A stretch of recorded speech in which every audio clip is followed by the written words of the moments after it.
Hello, welcome back. First of all, myself is Arya Tafira, and I'm currently pursuing my MBA in IPMI International Business School. And I would like to say thank you to Professor Roy Sembel and Ibu Dr. Yulita F. Susanti, Ph.D. because they are a very amazing and best lecturer in global economy and international business course.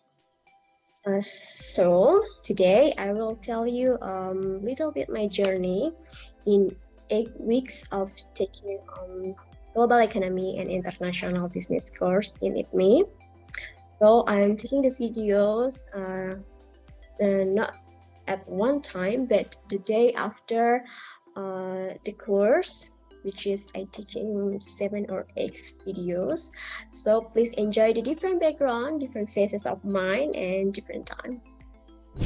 So the global economic and international business course will introduce us to the seminar debates around the contemporary of global economic order and provide an overview of the global economic context characterized by globalization and regional integration process. Main trends and institutions in the global economic will also be covered, such as the monetary system, the foreign exchange market, and the trade regime. The last part in this course will be deal with transnational cooperation, bringing from the impact of FDA in home and host economies to the way contemporary firms transnationalize. This course also focuses on the international context of organization activities and provide a framework for making decisions in the globalized economy, as well as the process to choose the step for entering the international business, decide on alternative financing, and consider the possible risks, trade, and opportunities. And also able to anticipate the economic and international environment and avoid the risks, and also so many risks in international market we will be learned in this course. So today is first week of the global economy and international business course, and today is March 15, 2022. And what I learned from today's course is start in the center is this course, which is the global economy and international business. I learned global economy itself defined as the sum of activities that take place both within a country and between different countries.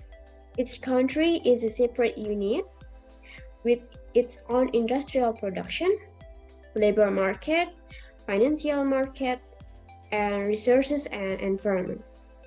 Professor Roy Sembel introduced us to the concept of the world of new economy, referring to the global economic system, which includes all economic activities which are conducted both within and between nations, including production, consumption, economic management, work in general, exchange of financial values, and trade of goods and services. In global economy and international business, we learn about globalization, the spread of products, technology, information, and jobs across national borders and cultures. In economic terms, it's described an interdependence of nations around the globe fostered through free trade. And we learn about book review. We review about globalization and its discontent by Joseph E. Stiglitz. We also learn about the world of new economy, which is a long time ago the center of gravity of international economy or global economy is in the East. Almost 80% shares of the global economy coming from East, China, India, and however in Industrial Revolution, the technology process of the GDP of Western country increased significantly, and the East getting fall.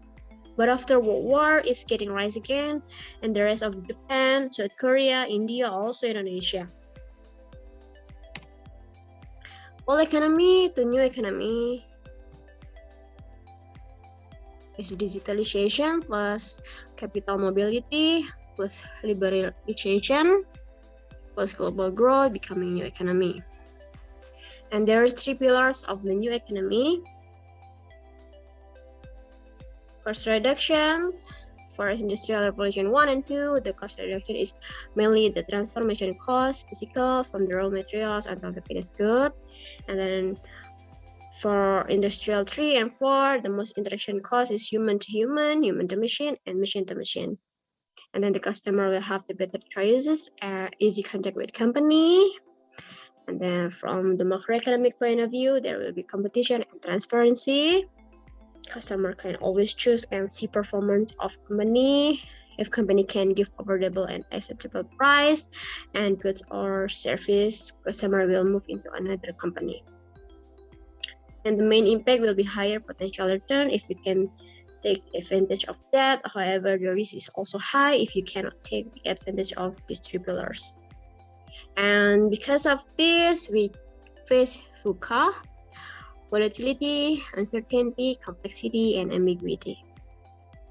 Globalization have positive sides, increases wealth of nation, generates labor market, advances economies, and also negative sides, increase wage gap, generates inequality between and among nations, and eliminates jobs, lower wages, and exploits workers.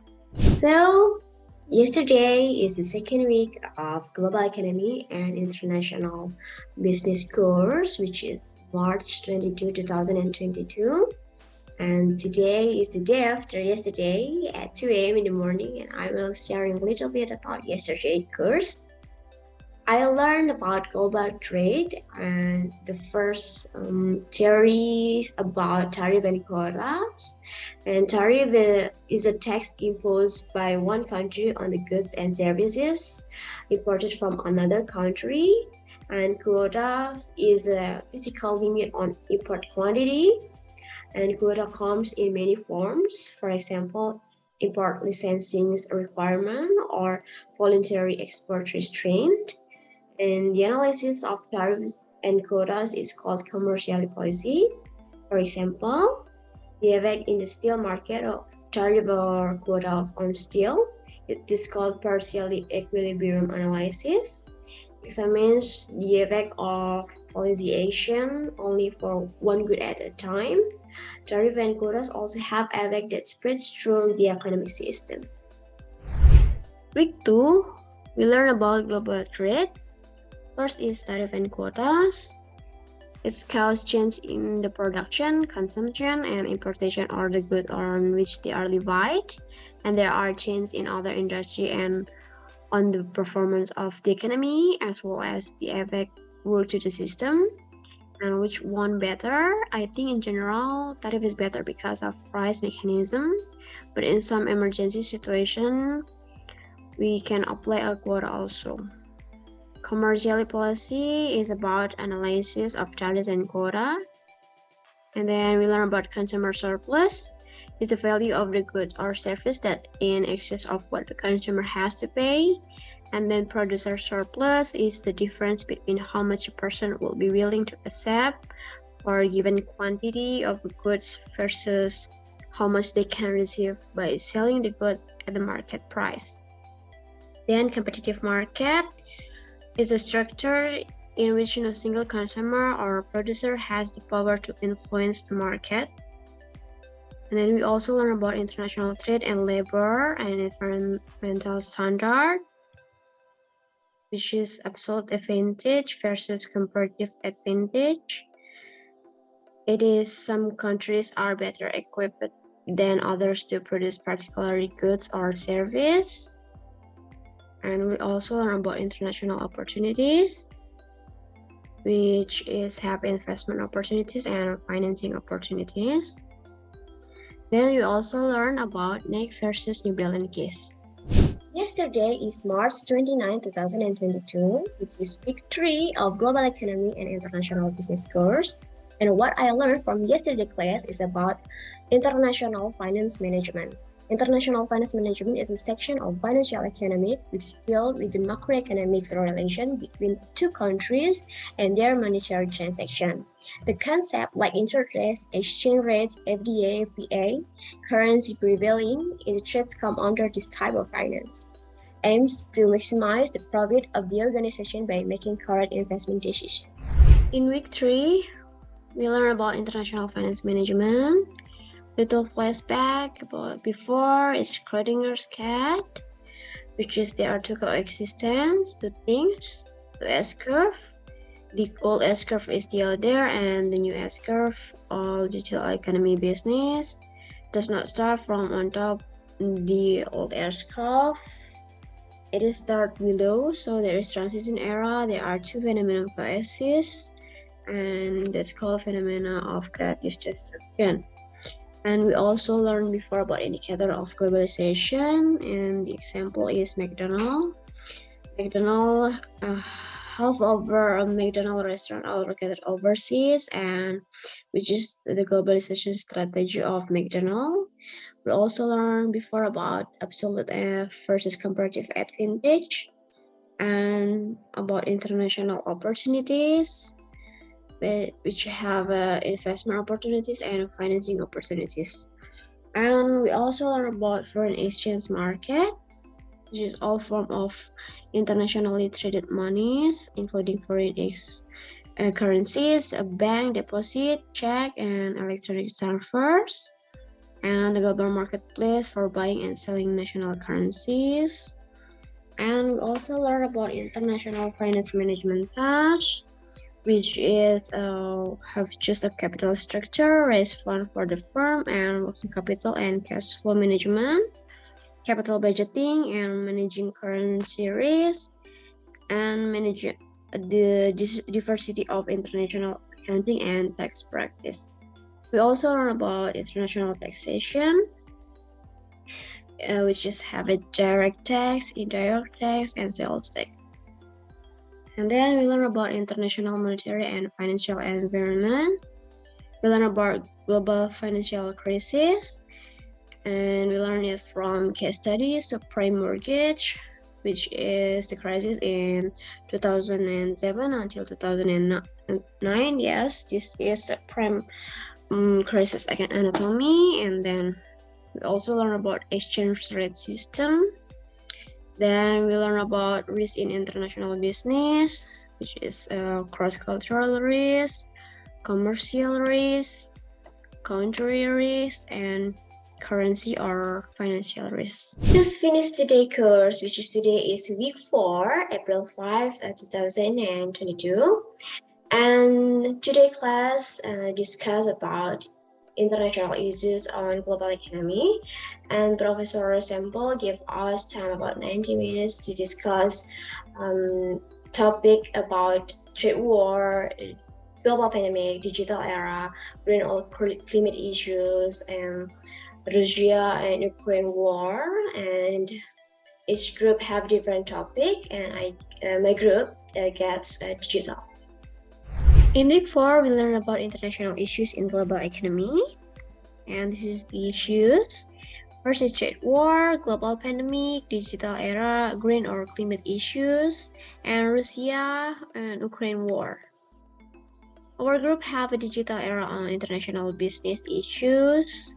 First, we have digital era timeline for 1843 until 2009, and then data on global digital, traditional versus digital era, then advantage and disadvantage of the digital era, and even of welcoming all digital era in 2021, then unicorns, and also impact of digital era. And we have the theory of creative destruction by Joseph Schumpeter. It's called Schrodinger's cat. And we have our final analysis. Finish week 5. It is April 12, 2022. And what we learned today is about international business. International business itself is business transaction between parties from more than one country, and buying and selling raw materials, finished goods or services across border. operating factories or facilities overseas, borrowing money in one country to finance operation in another country. And why we should study international business? Because most of us will work for companies that have an international connection, and to develop cultural literacy, and to keep in step with management tools, production techniques, and technology that other countries are developing. Week 5, we learn about international business versus globalization. Then we learn about difference in culture. We also learn about level of international business. The first is domestic business, and international business, and multinational business, and also global business. This is the highest level. And we also learn about dimension of international business. Just there's international trade, international investment, international business risk, participant and foreign market, and globalization of market. And we also learn about risk of international business. And we also watching videos about what is ethic and how does it impact global business. Then we learn about essential element of culture, which is cross-cultural risk, dimension, language, religion, models and explanation, and managerial implication. Plus, we learn about secret case in Qatar. Today is week 6, April 19, 2022. What I learned from today's class is about international strategy. International strategy is usually the first approaches most businesses take with a global expansion, as exporting or importing goods or services, while maintaining their head office or offices in their home country. In week 6, we learn about international strategy. First is strategy and organization of international firms, which is sets of actions that managers take to make best use of the firm's research and core competence, and strategy used to gain a competitive advantage and carry out into or more country. Then we learn about strategic objective. First, efficiency, lower the cost of the firm's operation and activities on global scale. Then flexibility, the agility to manage diverse country-specific risks and opportunities by tapping research in individual countries and exploiting local opportunities. Then we learn about learning. It's develop the firm's product, technologies, capabilities, and skill by internalizing knowledge gained from international ventures. We also learn about the future of global firms, about strategy, organizational structure, organizational process, and organizational culture, and also visionary leadership. But we're more focusing in strategy and leadership. Visionary leadership example is a quality of senior management that provides superior strategic guidance and for managing efficiency, flexibility, and learning. And the example is Ratan Tata, is the chairman of Tata Groups, which is billion family conglomerate whose company's market a range of products from car to watch, and his group made numerous international acquisitions and reflecting a change in strategic vision from local to global. And also Steve Jobs, who is also visionary leadership. Then we learn about multi-domestic industry.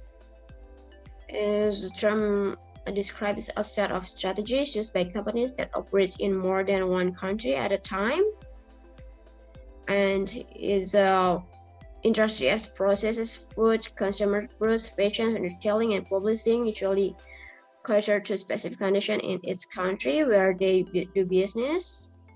And we also learn about, this is the example, like the British publisher Bloomsbury.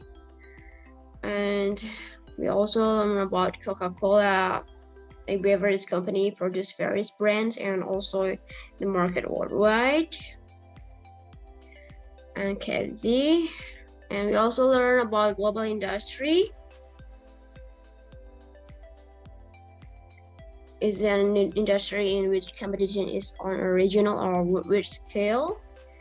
And this is the example, which is Kodak. It must contend with the same rivals, Japan Fuji's, and also American Standard sells similar bedroom fixture worldwide. It's competing with Toto, the most major market. And also Caterpillar and Komatsu compete head-on in all major markets and over similar brands of tractors. And MacBook and iPhone, HP, Asus. And next is about global integration, which is coordination of the firm's value chain activities across multiple countries and to achieve worldwide efficiency, synergy, and cross-fertilization to take advantage of similarities between countries. We also learn about the integration responsiveness framework, which is have 4 types. Home replication strategy is the firm's view of international business as separated from and secondary to its domestic business. Expansion abroad is an opportunity to generate incremental sales for domestic product lines. The product is designed for domestic customer, and international business is pursued mainly to extend the life of domestic product and replicating home market success. And we learn about the multi-domestic strategy. Is the firms develop subsidiaries or affiliates in each of its foreign market and appoints local managers to operate independently and be locally responsive. And we learn about global strategy. Its headquarters seeks substantial control over all industry operation in order to minimize redundancy and achieve maximum efficiency, learning, and integration worldwide. Such a company is only concerned with going global and covering as many nations as possible. Then we also have a transnational strategy. It's coordinated approach to internationalization, in which the firm strives to be more responsive to local needs while retaining sufficient central and control operation to ensure efficiency and learning. This is the example. And we also learn about geographic area structure. Like Thankyou, known as Nido in other countries. We also learn about foreign market entry strategies. First is importing or global sourcing, exporting, counter trade, and foreign direct investment. And we'll also watching videos about Indomie advertising in different countries. It's very interesting. Yesterday is week 7, April 26, 2022. What I learned from the yesterday course is about international business function. And we have a guest lecturer. She is Yasmin Galia Sofyan, Enterprise Agility Design in Melbourne, Australia. And she is sharing a lot with us about competitive factor in Australian market, also about Australian business culture, and then about her career journey in Australia. In week 7, we also learn about marketing and global firms, the environments of international business in diverse cultural, political, legal, monetary, and financial environment of the firms, refers to planning, creating, placing, and promoting of a company's goods or service in the global market. And we learn about international marketing, that all of that is influence the way of the marketing develop, adapt, and market products and service, and its affect pricing, distribution, and marketing communication. We also learn about global marketing strategy. It's a plan of action for foreign market that guides the firms in deciding how to position itself and its offering, which customer segment to target, and the degree to which it should standardize. And we also learn about global market segments. There's a group of customers that share common characteristics across many national markets. And market segmentation is the process of dividing the firm's total customer base into homogeneous cluster that allows management to formulate unique marketing strategies for each group. Then, from that, we should learn adaptation and standardization. While adaptation is modifying element of the marketing program to accommodate specific customers' requirement, in individual friends market, the examples is industries publishing and industries of automaking. And standardization is efforts to make marketing program elements uniform so as to target entire region of countries or even the global marketplace with a similar product or service. This is the examples about popular consumer electronics such as Apple can gain a worldwide following and require little adaptation from country to country. We also learn about international pricing. Pricing is complex in international business due to multiple currencies, trade barriers, added costs, and typically longer distribution channels. And prices affect sales and profit. This is three pricing strategies. First is rigid cost plus pricing. Is to set a fixed price for all export market by adding a flat percentage to the domestic price to compensate for the added cost of doing business abroad. And second is flexible cost plus pricing. Set price to accommodate local market conditions such as customer purchasing powers, demand, and competitor price. The third is incremental pricing. Sales price to cover only variable costs, not fixed costs. This assumes that fixed costs are already paid from sales in the home or other countries. Last but not least, we also learn about Coca-Cola's history of marketing and advertising strategy. We're watching the videos about Coca-Cola's marketing and advertising strategy. Then we also learn about Zara case. Like Zara has made to order plan for success. And they always change their product in 1.5 months. So after that, they change into the new product. That's on some of Zara's secrets to plan for success. Global Economy and International Business course will be done in week 8, which is May 17, 2022. And our class have a final exam. Hopefully we can pass it and it will be great. Last but not least, thank you so much to Professor Roy Sembel and Ibu Yulita for facilitating this course. And thank you for all of you watching this video. Please drop your comment and like it.